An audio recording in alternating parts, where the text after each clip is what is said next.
이번 주 주식시장은 여전히 변동성에 노출될 것으로 보여집니다. 변동성 주의보, 이것이 계속 떨어져 있는 상황인데요.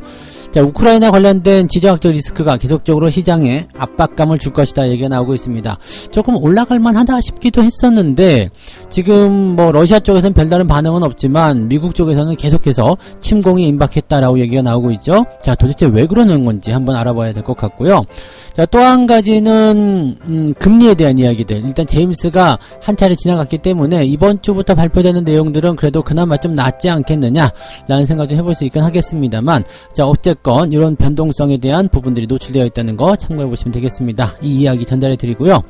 자, 작년도 4분기에 상장사들의 실적이 그다지 좋지 않았다는 얘기가 나옵니다. 실적 발표한 기업들의 절반 이상이 지금 어닝 쇼크를 기록했다라는 얘기가 나오고 있는데, 이 부분들 좀 알아봐야 될 것 같고요. 보통 4분기 같은 경우는 뭐 상여금이나 기타 경비 처리가 많기 때문에 실적이 조금 안 좋은 상황들이 많이 있긴 합니다만, 자, 이런 부분들이 악재가 될 것인지 아니면 또 어떻게 대응을 해봐야 되는 것인지에 대해서 알아보도록 합니다. 자, 9월부터는 국내 주식이 소수점 거래를 도입한다라고 합니다. 비싸서 못 샀던 주식들을 이제는 싸게 조금 나눠서 살 수 있는 그런 방법이 생기는 거죠. 즉 100만원짜리 주식을 0.1주 사게 되면 10만원에 0.1주를 소유하게 되는 그런 내용들입니다. 자, 그런데 이제 소수점 거래를 통해서 버려야 될 것들이 많이 있겠죠. 뭐 의결권이라든지 배당 등등에 대한 내용들이 조금 우리가 좀 알아봐야 될 내용인 것 같습니다. 그래서 이 소수점 거래에 대한 내용들 같이 알아보도록 하죠.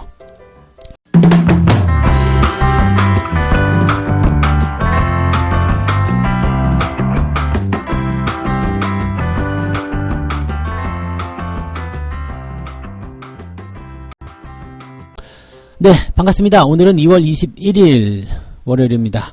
자, 일단 마지막 주간이 시작이 됐습니다.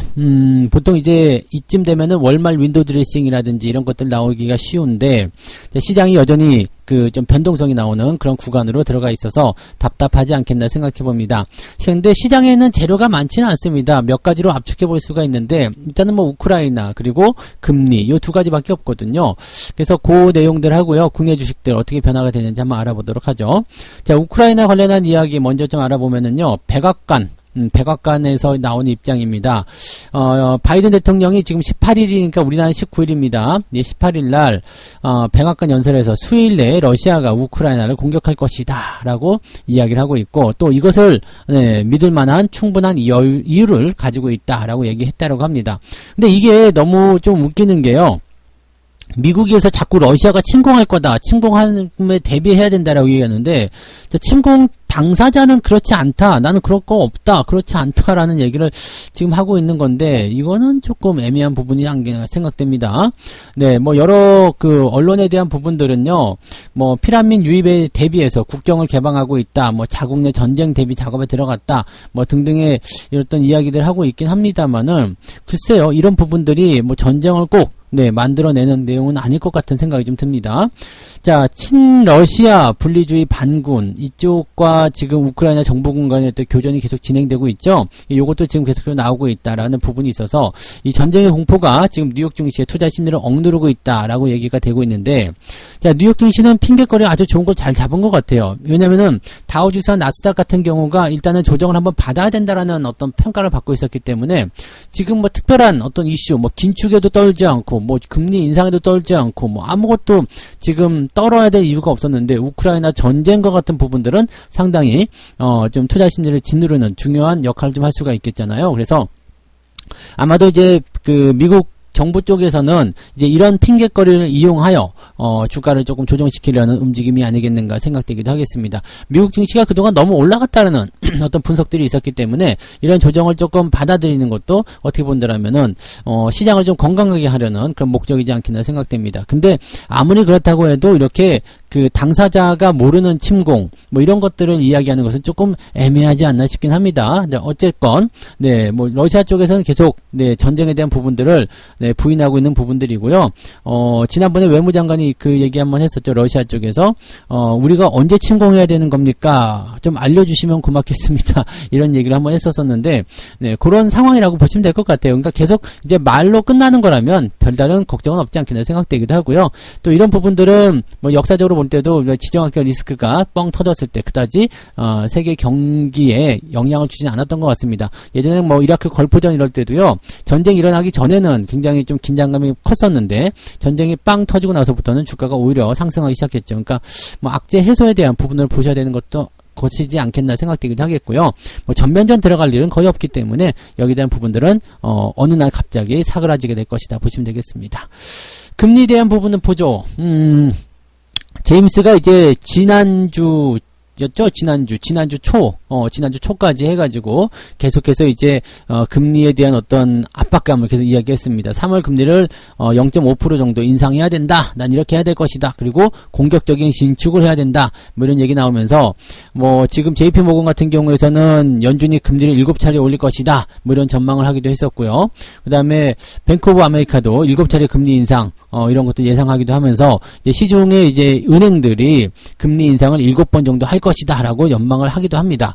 자, 근데 지금 7번 금리 인상은요, 너무 급작스럽기도 하거니와 또 남아있는 이 FOMC 회의 동안에 전부 다 금리를 올린다는 얘기라서 이거는 사실 현실 가능성은 좀 없지 않겠나 생각됩니다. 그래서 요 정도 좀 어려울 것 같고, 자, 지금 이제 시장에서 전망하는 것은 3월달과 5월달에 연속적으로 0.5% 포인트씩 금리를 인상할 수도 있다라는 얘기를 하고 있다라고 합니다. 물론 이런 부분들이 지금 제임스의 이야기를 따서 이야기하는 부분들이고, 아직까지 여기에 반대하는 연준 위원들이 연설하진 않았습니다. 그래서 여기에 대한 연설들이 이제 시작이 좀 될 거고요.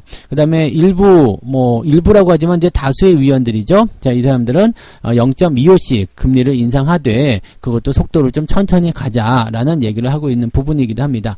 자, 긴축이라든지 금리 인상이 급작스럽게 일어나게 되면 시장이 오히려 충격을 받게 됩니다. 뭐 물가가 너무 높기 때문에 그런 얘기를 할 수도 있겠습니다만, 물가 올라가는 거에 지금 러시아, 우크라이나 그 긴장감도 한몫 단단히 하고 있거든요. 그러니까 이게 모두 다 퍼즐이 딱딱 들어맞는 게 뭔가 이게 음모가 있는 거 아니냐라는 생각도 좀 해볼 수도 있을 것 같아요. 물론 뭐 시황 얘기할 때 그렇게 음모를 얘기하면 좀 애매하겠습니다만, 자, 지금 나스닥이 조정을 받아야 돼. 기술주가 조정을 받아야 돼. 그리고 그것을 끌어내기 위해서 공포감을 심어줄 수 있는 게 금리 인상. 금리가 이제 급작스럽게 올라가게 되면 이제 시장에 악재가 되는 건 다 알고 있기 때문에 그런 부분들. 자, 그런 것들이 배경이 되는 게 물가가 지금 계속적으로 올라가는 게 우크라이나 긴장감, 러시아는 아니라고 하는데 미국이 계속해서 주장하고 있는 부분.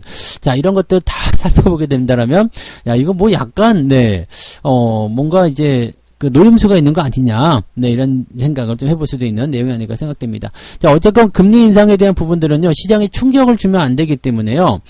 왜냐면 시장에 충격을 주는 금리 인상을 하게 된다면 시장이 경기가 다시 후퇴할 수가 있어요. 그렇기 때문에 지금 경기가 살아나고 있는 입장에서 이런 식으로 들어가면 안 되겠죠. 말은 그렇게 할 수 있겠습니다만 현실은 그렇게 되지 못한다. 경기를 살리겠다는 의지가 있다라면 실제적으로 7번 금리 인상은 어려운 일이고요. 한 4차례에서 많게만 한 5차례 정도까지는 금리 인상, 그 다음에 0.5도 많죠. 한 번 정도는 0.5를 할 수 있겠습니다만 그런 부분들이 뭐 연속적으로 0.5를 인상한다? 쉬운 일은 아닙니다. 그래서 이런 부분들까지는 걱정하지 않으셔도 될 것 같아요. 네. 자, 어쨌건 국내 증시 상황으로 좀 이제 넘어가서 보게 되면 뭐 우크라이나, 금리, 이 긴축 뭐 이런 것들에 대한 우려감들이 국내 증시도 짓누를 것이다라는 얘기가 나오고 있죠. 일단 1월 달에 주가가 많이 떨어진 부분을 회복을 하고 있는 상황인데 지금 우크라이나 상황이 벌어지면서 조금 안 좋은 상황이 벌어졌었죠. 근데 저점에 대한 어떤 인식도가 높아진 것은 이 기관들의 매수가 계속적으로 들어와 줬기 때문일 것이다라고 볼 수가 있을 것 같습니다.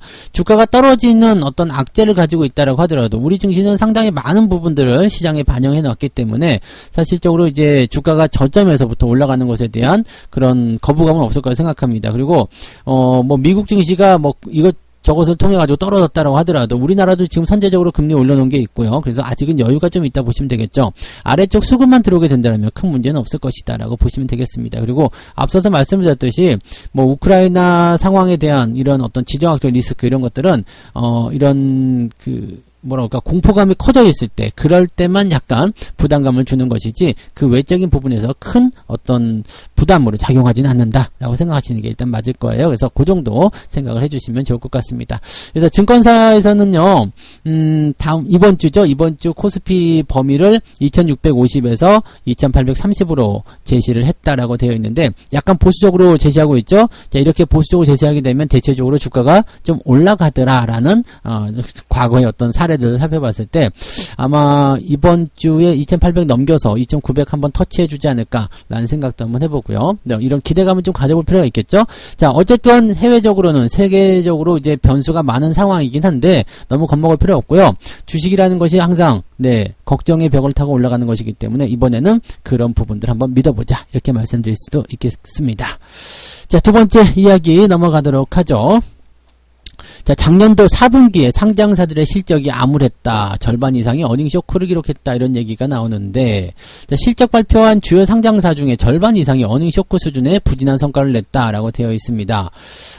지금 추정치가 있는 그런 기업들을 이제 대상으로 봐야 되겠죠. 증권사의 어떤 컨센서스, 예상치가 있었던 부분들이었는데, 이거에 지금 발표가 나면서 이제 예상치를 다 밑돌게 되거든요. 예상치를 밑돌게 되면 다 어닝 쇼크로 간주를 하기 때문에, 이렇게 시장의 예상치보다 더 나쁘게 나온 기업들이 대체적으로 어닝 쇼크였다라고 얘기가 되어 있습니다. 자, 컨센서스보다도 영업이익이 10% 이상 못 미치는 그 어닝 쇼크 기업들이 그 비율로 봤을 때 52.3%, 즉 절반 이상이었다라고 되어 있습니다. 뭐 적자 전환이라든지 적자가 확대된 기업들 전부 다 포함되어 있는데, 보통 이럴 때는 그런 것들이 많이 나옵니다. 자, 실적이 조금 안 좋게 나온다거나 등등등을 통해서, 또는 적자가 확대되거나 또 연속 적자를 통해 가지고 뭐 분위기가 좀 안 좋아지는 그런 기업들, 관리 종목 들어가는 거 많이 있죠. 그래서 3월달 넘어갈 때 이 감사 보고서에 대한 부분들을 항상 조심하셔야 되는데, 자, 뭐 기업에 대한 어떤 재무적인 부분들이 일단 기본적으로 안정화되어 있다면 감사보고서는 문제가 생길 게 없습니다. 그러니까 그런 기업들은 뭐 느긋하게 보셔도 되겠는데, 적자가 막 심화되고 있었던 기업들이거나 좀 달랑달랑 했었던 그런 기업들은 이번에 약간 조심을 좀 해야 될 수도 있겠습니다. 뭐 감사 의견 거절이라든지 이런 거 나오면은 굉장히 골치 아파지죠. 네. 자, 지금 4분기 실적이 안 좋은 이유를 한번 알아보면은요, 많은 상장사가 어닝 쇼크를 기록한 원인으로는 성과급과 충당금 등이 꼽혔다라고 되어 있습니다. 성과급 같은 경우는 이제 기업이 돈을 벌었으니까 두는 것이다. 근데 실질적으로 이제 실적이 그렇게 많이 좋지 못했음에도 불구하고 성과급을 많이 줬다. 이런 건 논란의 어떤 휩싸일 가능성이 높겠죠. 그 다음에 충당금, 뭐 비용이라든지 이런 것들 충분히 발생했을 가능성이 있다고 보여질 수가 있겠죠. 그래서 어쨌건 이제 4분기 쌓이는 어떤 이런 충당금 같은 경우는 이제 미리 대비하는 어떤 금액으로 봐야 되는 부분이라서, 이 충당금 때문에 실적이 나빠졌다, 이런 것은 약간의 배신감을 느낄 수 있는 그런 내용이다 라고 볼 수 있는 거죠. 1분기부터 3분기까지 실적이 계속 좋았었는데, 실적이 좋았기 때문에 이번 4분기에는 충당금을 많이 세이브를 시켜야 되겠다, 이렇게 되면은 그것 때문에 또 실적이 나빠졌다, 그렇게 되면 이제 기업들이 출렁거릴 수 있는 상황이 되기 때문에 부담되는 그런 상황이 만들어질 수가 있는 거죠. 자, 어쨌건 4분기 실적들은 대체적으로 이러한 이야기들 때문에 주가가 약간씩 변동성을 보이거나 흔들리는 경향들이 좀 있긴 있는데, 자, 보통은 이제 1분기 실적들이 조금씩 개선이 되면서 이런 부분들을 좀 완화시켜주는 그런 흐름으로 많이 갔었거든요. 근데 올해 같은 경우는 이게 약간 어닝 쇼크 수준으로 들어갔기 때문에 1분기 실적도 그다지 좋지 않을 것 같다라는 예상들을 하고 있는 것 같습니다. 자, 근데 뭐 어쨌든 경기가 좋아진다거나 뭐 그런 부분들이 연결된다라면 기업들 실적들이 지금 살아나고 있는 과정들 아니겠는가 생각됩니다. 약간 지금 보면은 1분기부터 3분기까지의 목표치가 너무 높았었던 거 아닌가, 눈높이가 높아졌기 때문에 4분기에도 이 컨센서스가 너무 높게 잡혔었던 것은 아닌가라는 생각도 조금 해볼 필요는 있을 것 같아요. 너무 높게 잡게 되면은 이 상황들이 나쁘게 나올 수밖에 없겠죠. 원래 100만원 벌던 기업인데 이번에는 잘 벌 것 같아서 200만원 목표치를 했어요. 근데 150만원을 벌었어. 그럼 잘 번 거긴 한 건데 예상치에 미치지 못했다. 그래서 너네는 어닝 쇼크야, 이렇게 얘기하기 조금 애매하잖아요. 그러니까 그런 부분들도 같이 녹여져 있을 것이다 라고 생각하시면 되기 때문에 실적에 대한 어떤 부담감, 이런 것들은 많이 갖지 않으셔도 될 것 같습니다. 그리고 뭐 어차피 지금 경기가 완벽하게 회복이 되는 상황들이 아니었기 때문에 이제부터 또 계속 좋아지는 과정이죠. 그러니까 1분기 실적, 이런 것이 더 중요하다고 보시면 되겠고요. 자, 어쨌든 실적에 대한 부분들을 가지고 우리가 생각을 해보려면요, 업황이라든지 앞으로 성장에 대한 기대감들이 높은 기업들 위주로 대응을 해주시는 게 좋습니다. 그리고 그런 것들은 이제 경기 민감 섹터로 대부분 포함이 되어 있을 테니까요, 그런 종목들 위주로 포트를 구축하시는 것도 한번 권장해 드릴 만한 내용이 되겠죠.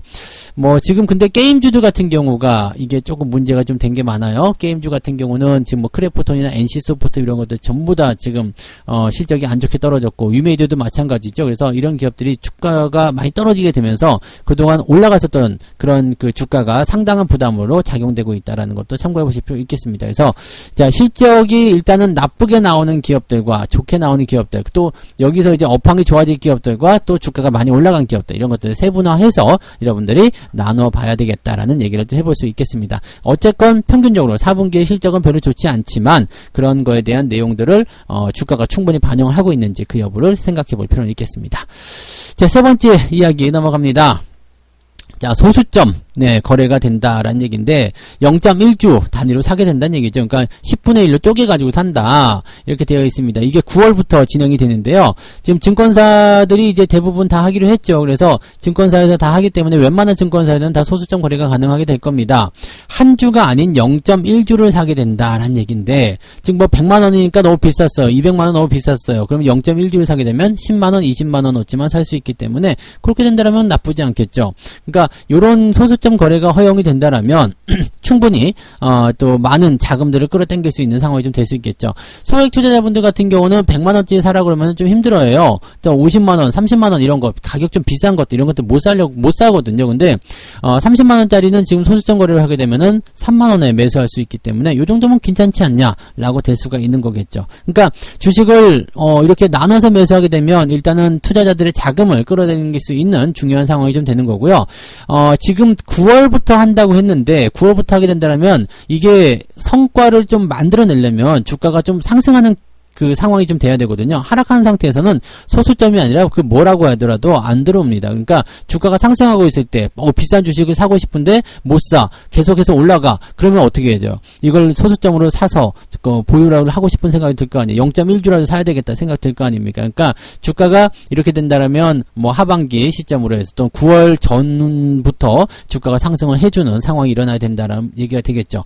또 그리고 주가가 상승을 하게 되려면 일단은 적어도 3,000포인트 이상 정도는 올라가서 상승 흐름을 보여줘야 되기 때문에 아마도 충분히 이 상반기 시점과 그다음 하반기로 연결되는 시점에서는 주가의 상승률이 조금 높아질 수 있는 상황이 일어나지 않겠는가라는 생각도 좀 해볼 수가 있겠습니다. 제도 만들어놨는데 써먹지 않으면 안 되잖아요. 네. 자, 그러면 이제 분할로 매수했을 때는 어떤 것들이 좀 달라지는지 한번 보도록 하죠. 일단 이거를 이제 증권사에서 한 줄을 잡아요. 그 다음에 잘라서 이제 사람들한테 나눠주는 그런 형식인데, 이렇게 되면은 이제 뭐 배당 같은 경우는 이제 나눠서 내가 0.1주다 그러면 0.1에 대한 그런 부분만큼만 배당을 받게 되는 부분인 거고요. 그 다음에 뭐 0.5주 갖고 있다 그러면 절반만 배당이 되는 거죠. 이거 뭐 당연한 얘기 아니겠습니까? 그래서 이 배당금 같은 경우는 그렇게 비례적으로 투자자들에게 배분이 된다라고 생각하시면 되겠고요. 대신에 이제 의결권은 없어요. 기본적으로 의결권이 없습니다. 의결권은 뭐 나눠져 있기 때문에 그 0.1주의 의결권을 행사하겠다 이렇게 하는 건 좀 어렵죠. 그러니까 의결권은 기본적으로 없다라고 생각하시면 되는 거고. 근데 우리는 사실 뭐 의결권 그렇게 중요하지 않아요. 뭐 소액주주이기 때문에 뭐 이게 적은 금액이기도 하고, 보통 이제 여러분들 가끔씩 보면은 이제 뭐 매수 청구 권리 없음이라든지 뭐 이게 주주총회 뭐 안건에 뭐 찬성 반대 누르세요 이런 거 오는데 그냥 안 하셔도 됩니다. 왜냐면 소수 의견은 거의 묻히거든요. 그래서 뭐 정말 이제 이번에 그 신라젠이라든지 이런 것처럼 그 소액 주주들이 뭉쳐가지고 뭔가를 꾸미지 않는 이상은 이게 일반적인 기업에서는 소액 주주들의 의견은 거의 묵살이고요. 거의 대부분이 그냥 대주주와 그 다음에 그 특수관계인 뭐 이렇게 봐야 되겠죠. 뭐 그런 쪽에서만 좀 진행이 되는 거죠. 그러니까 뭐 이런 것들은 뭐 주주총회에서 그냥 다들 결정이 되기 때문에 소액주주들은 뭐 그렇다고 해서 소액주주들이 권리를 무조건 포기하라 이런 건 아닙니다만 그다지 우리한테 중요한 건 아니다라고 생각하시면 되는 겁니다. 그래서 의결권 같은 경우는 뭐 그다지 중요하지 않았기 때문에 그건 치워버리시면 되는 거고요. 배당금은 내가 투자한 만큼 받게 된다고 하니까 그 정도는 괜찮지 않겠나 생각됩니다. 그러니까 내가 만약에 뭐 100만원짜리가 배당을 많이 주는데 이걸 사고 싶은데 못 사. 그렇지만 10분의 1로 쪼개가지고 10만원어치 샀더니 그 정도 10만원에 해당하는 뭐 한 5%의 배당이 나왔다고 뭐 그럴 수 있는 거죠. 그러니까 그런 식으로 본다라면 나쁘지 않은 그런 매매법이다 보시면 되겠죠. 다만 이제 여기서 이제 생각할 것은 이제 이것을 쪼개가지고 진행을 하는 거기 때문에 상당히 많은 물량들이 또 유입이 될 수가 있어요. 그러면 요것을 이제 노리고 있는 거라면 주가는 올라갈 수 있는 배경에 놓여 있다라고 판단하실 수 있는 거고요.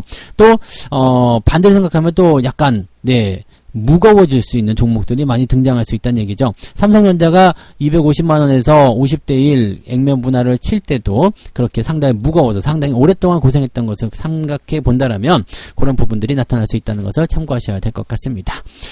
자, 이렇게 해서 오늘 세 가지 이야기 전달해 드렸는데요.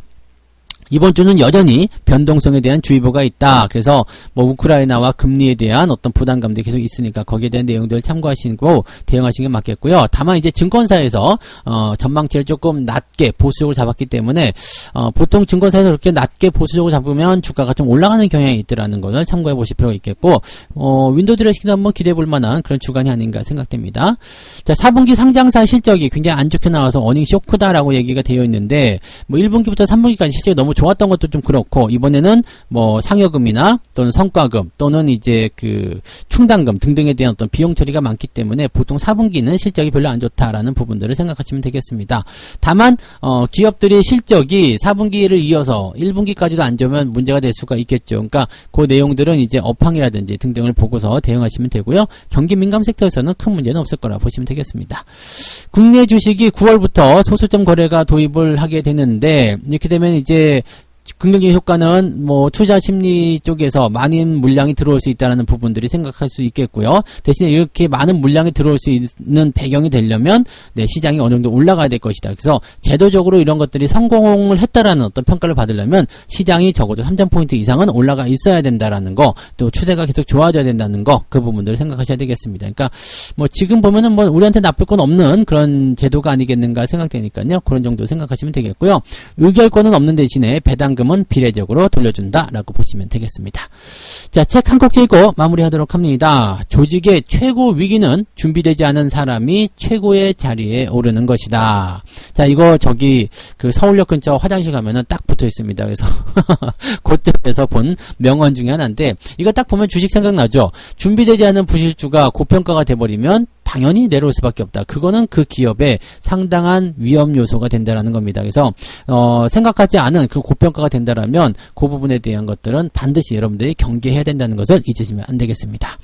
자, 보다 많은 이야기들은 우리가 이제 조금 있다가 9시부터 무료 방송 시작하니까요. 그때 오셔서 또 이야기 나눠보시면 되겠고요. 자, 오늘도 여러분들 화이팅! 성공 투자 이어가시기 바랍니다. 저는 조금 있다가 무료 방송에서 뵙겠습니다. 고맙습니다. 본 방송에서 제공되는 모든 정보는 투자 판단의 참고 자료이며 투자의 최종 책임은 본 방송을 이용하는 본인에게 있습니다.